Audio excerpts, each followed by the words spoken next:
15 hardest games that will make you cry, or struggle, or throw your controller. So get ready to buy a new one, let's get started. Ninja Gaiden series. If you've ever wanted to feel like a sword-swinging ninja master and cry into your controller, the Ninja Gaiden series is here for you. These games do not mess around, they're fast, brutal, and absolutely unforgiving. You play as Ryu Hayabusa, a ninja who's so cool it almost makes up for the countless times you'll die trying to get past a single boss. The combat is insane, it's all about speed and precision, and every fight feels like a test of your reflexes. You've got a ton of weapons to mess with, from katanas to nunchucks, and mastering them feels amazing right before an enemy turns you into mincemeat for messing up. And the bosses? They're a whole other level of pain. Series has a reputation for being tough, but it's not unfair. It pushes you to learn, adapt, and get better. When you finally beat that one boss that's been crushing you for hours, it feels like winning the Olympics. Ninja Gaiden isn't for the faint of heart, but if you love a good challenge and don't mind some tears along the way, this series is legendary. It's tough, it's stylish, and it will absolutely test your patience, but hey, at least you'll feel like a ninja while you're suffering.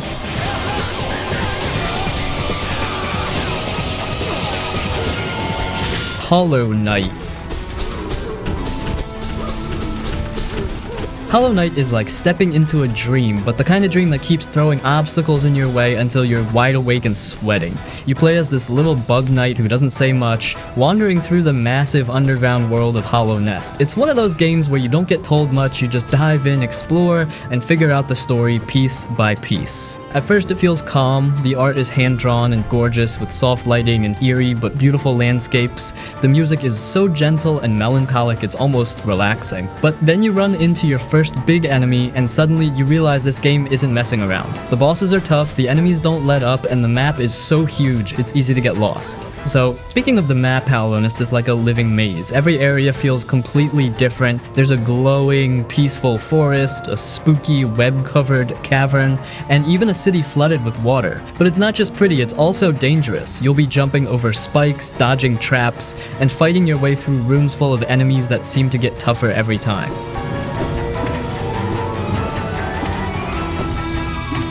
The combat is simple but so satisfying. You have a sword, or well, nail, and as you explore, you unlock new abilities, things like double jumps, dashes, and powerful spells. It's not just about hacking and slashing, it's about learning enemy patterns and knowing when to attack, dodge, or heal. The bosses are where this really shines. They'll destroy you over and over, but every time you get a little better, and when you finally win, it feels incredible.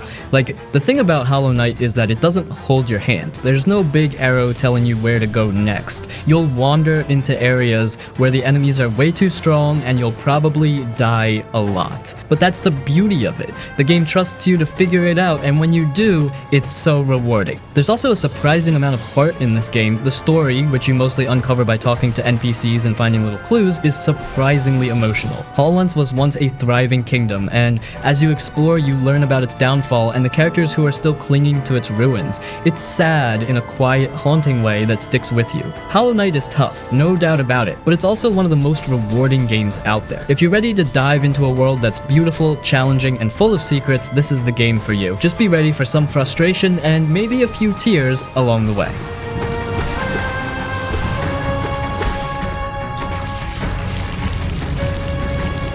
The Celeste. Celeste is the kind of game that looks cute and simple on the outside, but once you start playing, it grabs you by the heart and doesn't let go. You play as Madeline, a young woman climbing a massive, dangerous mountain. But it's not just about the climb, it's about everything she's battling inside her own head. The gameplay is tough as nails, but in a way that makes you want to keep going. Every screen is like a mini puzzle, and you've got to master tight jumps, dashes, and wall grabs to get through. You'll die a lot, but the game never makes you feel bad about it. It's all about learning and trying again, and when you finally nail that tricky section, it's pure satisfaction. What makes Celeste stand out is how it ties the difficulty to the story. Madeline isn't just climbing a mountain, she's facing her own fears and doubts, and the game's challenges feel like an extension of that struggle. The story is simple but so relatable, touching on anxiety, self-doubt, and finding strength in yourself. It's told with humor, warmth, and a lot of heart, and the characters you meet along the way make it even better. The visuals are pixel art perfection, bright, colorful, and packed with charm. And the music? It's one of the best soundtracks out there. It's emotional, uplifting, and somehow matches every moment perfectly, whether you're soaring through the air or falling into a spike pit for the 100th time. Celeste isn't just a game about climbing a mountain. It's about learning to believe in yourself, even when things feel impossible. It's hard, sure, but it's also kind, encouraging, and unforgettable. If you haven't played it yet, this is your sign to start the climb.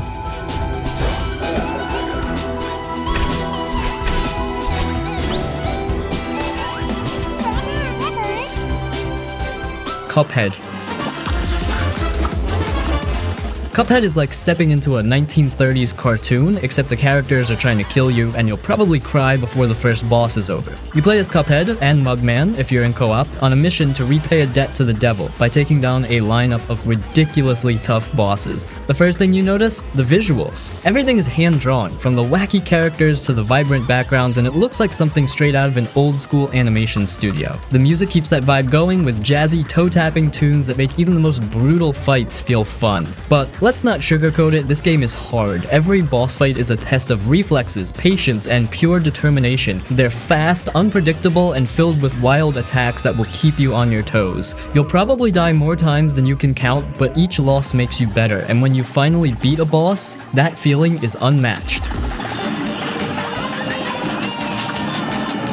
It's not all bosses though. The game also has some tricky run-and-gun platforming levels, which are just as tough but give you a nice change of pace. Plus, you can upgrade your abilities and weapons, which adds some strategy to how you approach each fight. Cuphead is more than just its difficulty though. It's a game that oozes charm and personality, and every second of frustration is balanced by how fun and unique it is. If you're up for a challenge and love the idea of playing through a living cartoon, this one's a must-play.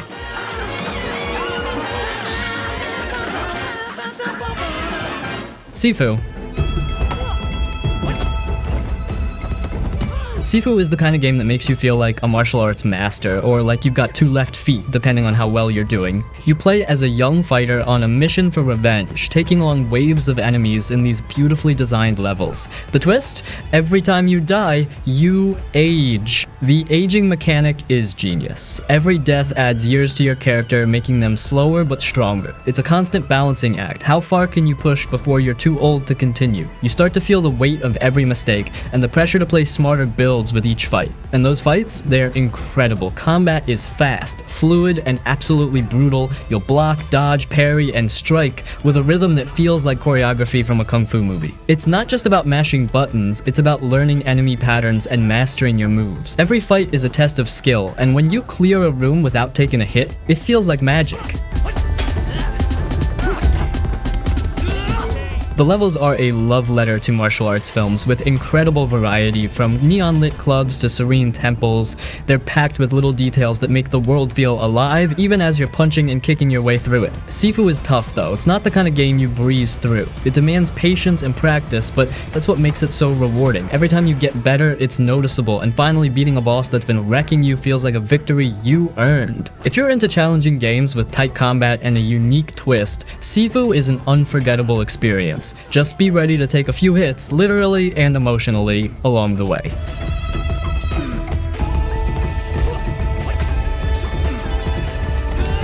Bloodborne. Oh man, Bloodborne is something else. The second you step into Yharnam, you know you're in trouble. This place is dark, creepy, and just plain wrong. The streets are full of twisted monsters, and everyone who isn't already insane is one step away from losing it. You don't get a guide or a warm welcome, it's just you, a weapon, and a whole lot of questions. The story doesn't tell itself outright, and that's what makes it so gripping. You pick up little pieces here and there, a note, a strange conversation, and slowly realize that the city isn't just cursed. Oh god. It's so much worse. The deeper you go, the weirder and scarier it gets. Every step feels like peeling back a layer of a nightmare you didn't sign up for. And the combat? Oh man, it's brutal in the best way. You've got to stay on your toes, dodging, striking, and staying aggressive. The game doesn't let you hide behind a shield like some others do. Nope, it's all about getting in the enemy's face and taking risks. And the bosses? They're terrifying. They'll wreck you over and over until you figure them out. But when you finally win, that's the kind of rush you don't forget. Yharnam itself is stunning. It's horrifying, sure, but you can't stop staring at it. The gothic towers, the blood-soaked streets, the eerie forests. It's like walking through a nightmare painted by an artist who's way too into horror. And the sound? Oh god, the music and the whispers in the dark will give you chills. Bloodborne isn't easy, and it's not supposed to be. It drags you into the deep end, makes you fight for every inch, and leaves you with this overwhelming feeling of accomplishment when you push through. It's scary and it's beautiful.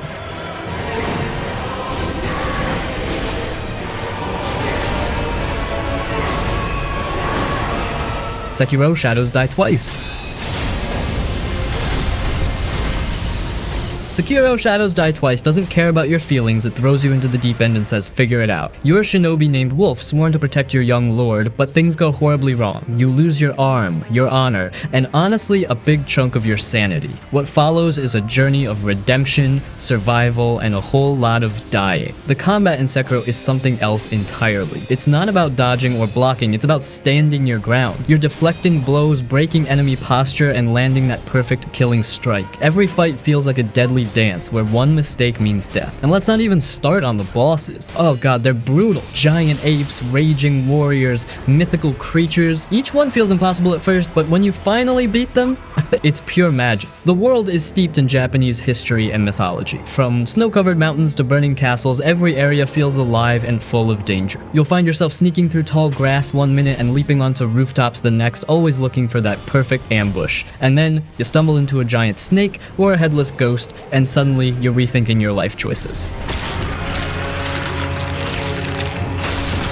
Sekiro is tough, no question about it, but it's not the kind of tough that makes you want to quit. It's the kind that pulls you back in, taunting you to try again, learn the patterns, and adapt. It's like the game is whispering, you can do better, and when you finally get it right, it's one of the most satisfying feelings in gaming. The story isn't in your face, but it's there if you look for it. It's about loyalty, duty, and how far someone will go for the people they care about.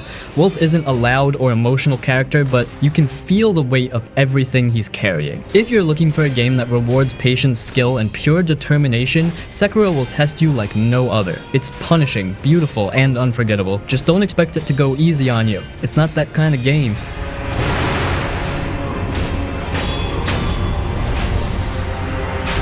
Nioh. Nioh feels like stepping into a whirlwind of chaos, swords, and demons. You play as William, a samurai with blonde hair, yeah, it's a thing, traveling to Japan in the middle of a war-torn, demon-infested Sengoku period. It's wild, brutal, and oh man, it does not let you breathe for a second. The combat is where Nioh really shines. It's fast and technical, but it's not just about mashing buttons. You've got different stances, high, mid, and low, and switching between them during fights is the key to survival. Every weapon feels unique, whether you're slicing enemies with katanas, smashing with an axe, or even going full ninja with shurikens and kunai. And let's not forget the yokai. These demons are terrifying and they don't go down easy. Every encounter feels like a test of your reflexes and strategy. But it's not just the fighting that keeps you hooked. Nioh is packed with loot. Weapons, armor, charms. You're constantly tweaking your setup, looking for the perfect gear to match your playstyle. It's addicting in the best way. The world is dark and dangerous, but it's also beautiful. The game takes you through eerie forests, burning villages, and massive fortresses all steeped in Japanese mythology. The level design keeps you on edge with traps and ambushes waiting around every corner. And just when you think you've got a grip on things, a giant demon shows up to crush your confidence. The story mixes real history with supernatural twists, and it's surprisingly engaging. You're not just fighting to survive, you're uncovering William's journey, meeting historical figures, and learning about the mysterious Amrita stones that everyone's fighting over. It's deep enough to keep you invested without slowing down the action. Nioh is tough, but it's fair. It's the kind of game that punishes careless mistakes but rewards careful planning and skill. If you love fast combat, challenging bosses, and a world dripping with atmosphere, Nioh is an unforgettable ride. Just be ready to die a lot.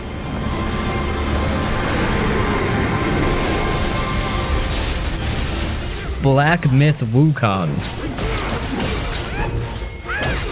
Oh man, Black Myth Wukong feels like stepping into a legend come to life. It's based on the Chinese epic Journey to the West, but this isn't your average retelling. You're the Monkey King, wielding your iconic staff and going up against some of the most incredible creatures and monsters you've ever seen in a game. The first thing you notice? This game is stunning. The visuals are insane. Like, every scene is something out of a movie. The forests feel alive, the temples are mysterious and eerie, and the creatures... oh god, the creatures! They're massive, detailed, and terrifying in the best way. You're up against giant wolves, mythical beasts, and even freaky spider demons that make your skin crawl.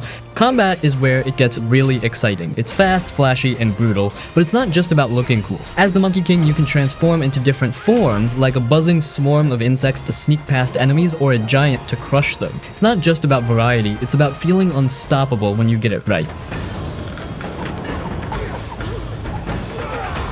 In the world, it's full of mystery. The game throws you into this mythological setting where danger is everywhere, but it doesn't spoon-feed you the story. You'll pick up bits and pieces as you go, uncovering the layers of this epic journey. It's the kind of game that makes you stop and stare because you can't believe how much love went into every detail. If you're ready to take on some of the craziest enemies you've ever seen and dive into a world full of wonder and danger, this one's gonna blow your mind.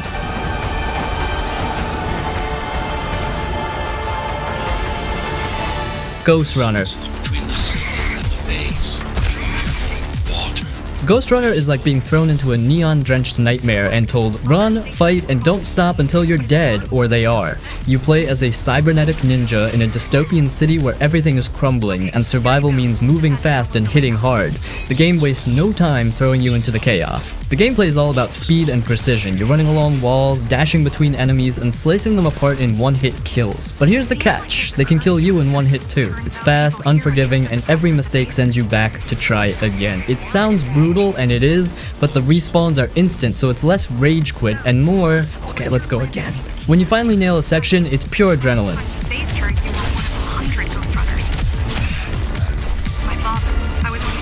The world is this dark cyberpunk city full of neon lights and danger lurking everywhere. The levels aren't just pretty, they're like obstacle courses that test your reflexes and creativity. One moment you're running through industrial ruins, and the next, you're zipping past laser grids and dodging sniper fire. It's a constant rush. The story? It's there, but it's not the star of the show. You're piecing together who you are, why the city's in shambles, and what your role is in all of this. It's enough to keep you going, but let's be real, you're here for the gameplay.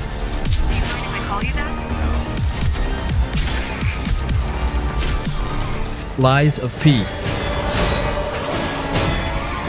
Lies of P takes the classic story of Pinocchio and flips it on its head. Forget the cute puppet and cheerful tunes, this is dark, twisted, and absolutely not for kids. You play as a mechanical puppet in a city overrun by monsters, trying to figure out what happened and where you fit in all this madness. The gameplay is clearly inspired by Soulsborne games, but it's got its own flair. The combat is slower and more deliberate than hack and slash games, but it rewards timing and precision. Blocking, dodging, and countering at the right moment are key, and when you land a heavy blow, it feels earned. You also get these crazy mechanical upgrades for your arm that let you pull off unique moves, like shooting a grappling hook to pull enemies in or setting traps. It's not just cool, it adds strategy to every fight. The world of Lies of P is dark and oppressive, with a steampunk vibe that's both beautiful and unsettling. The city of Krat is filled with creepy automatons and eerie, abandoned streets that make you feel like something's watching you at all times. The atmosphere alone is enough to pull you in. It's dripping with mystery and dread. One of the coolest parts is the choice system. As Pinocchio, lying or telling the truth affects the story and the people you meet. It's not just a gimmick either. It can change how things play out, adding a layer of tension to every decision. If you're into challenging combat, dark and detailed worlds, and a fresh twist on an old tale, Lies of P is definitely worth checking out.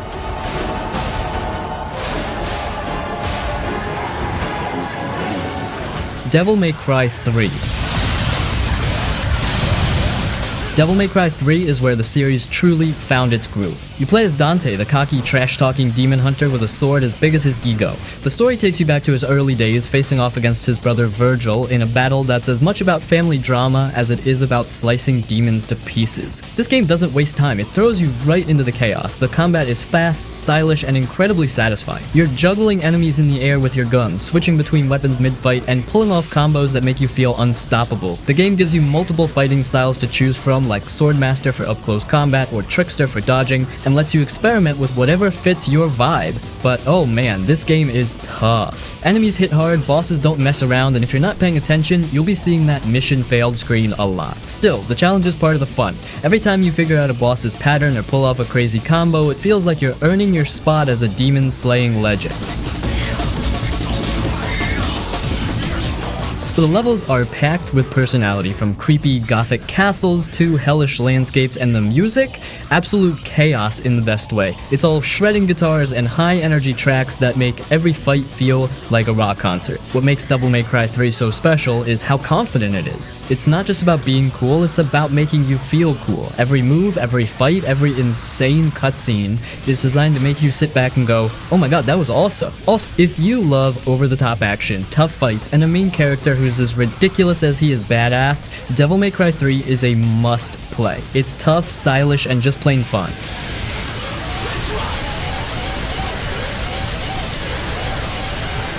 The Last of Us Part 2 Grounded. Now, hear me out. Last of Us games are fairly easy on normal difficulty, but The Last of Us Part 2 on grounded difficulty? Oh man, it's pure pain, but in the best way. If you thought the game was intense before, Grounded turns every second into a survival horror. You get barely any resources, enemies spot you from a mile away, and one wrong move, you're done. Ammo? Forget about it. You'll feel like the richest person alive if you find 2 bullets in the same room. Medkits? Yeah, good luck with that. The game forces you to be creative, whether it's sneaking past enemies instead of fighting or chucking a brick just to make them look the other way. You start to look at everything in the world differently. Bottles, traps, even tall grass. It's not just a setting, it's a mindset. The enemies are relentless, human enemies are smarter, they'll flank you, flesh you out with molotovs and call out your exact position, and the infected, they're terrifying. Clickers and shamblers already feel like nightmares on normal difficulty, but here, they're practically unbeatable if you're not careful. What really hits hard though is how vulnerable you feel. Grounded strips away all the little comforts, no HUD, limited crafting, and no listen mode to see where enemies are lurking. It's just you, Ellie, and whatever scraps you can find. Every encounter feels like a gamble, and you'll spend way too much time crouched in a corner, planning your next move. There's no feeling like finally clearing a section you've been stuck on for an hour, heart pounding, knowing you made it through with nothing but a single arrow and a sliver of health. It's frustrating, sure, but it's also ridiculous amazing and satisfying feel. If you want The Last of Us Part 2 to truly test your patience, skills, and sanity, grounded mode is where it's at. It's brutal, but surviving it, that's something to be proud of.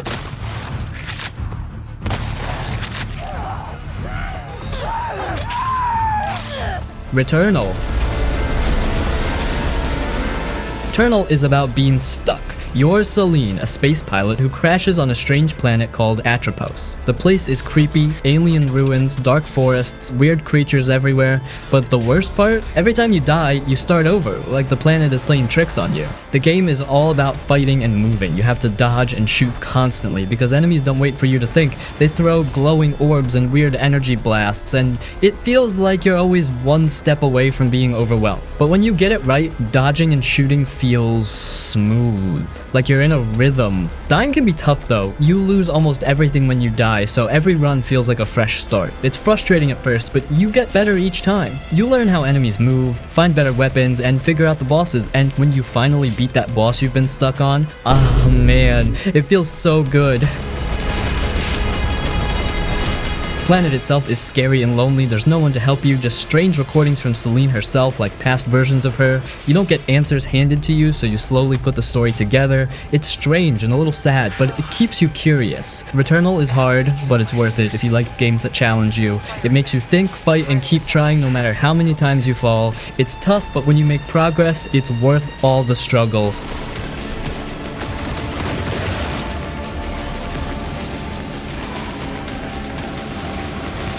The Thymesia.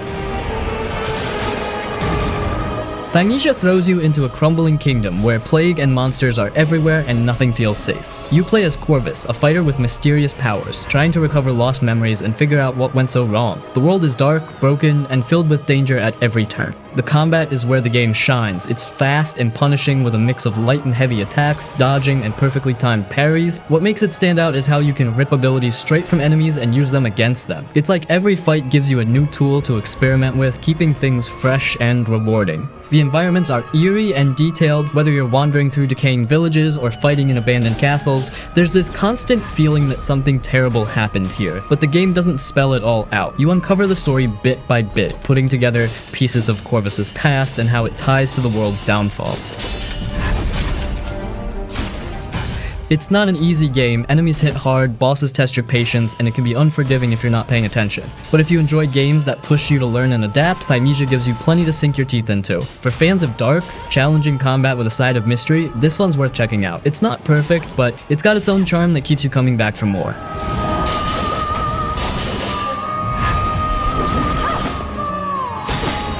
Doom Eternal Ultra Nightmare.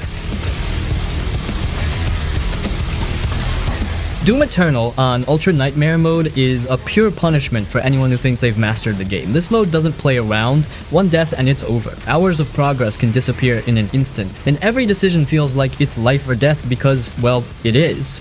Combat on Ultra Nightmare is relentless. Enemies don't just attack, they swarm, flank, and overwhelm. You're constantly switching weapons, managing resources, and moving non-stop. There's no room for error. Marauders demand perfect timing, Archviles turn the battlefield into chaos if left alone, and every encounter feels like a carefully designed gauntlet to push you to your limits. Survival depends on your ability to stay aggressive. Chainsawing for ammo, using your flamethrower for armor, and glory killing for health aren't just options, they're mandatory. Every tool in your arsenal has to be used wisely because running out of resources isn't just inconvenient, it's a death sentence.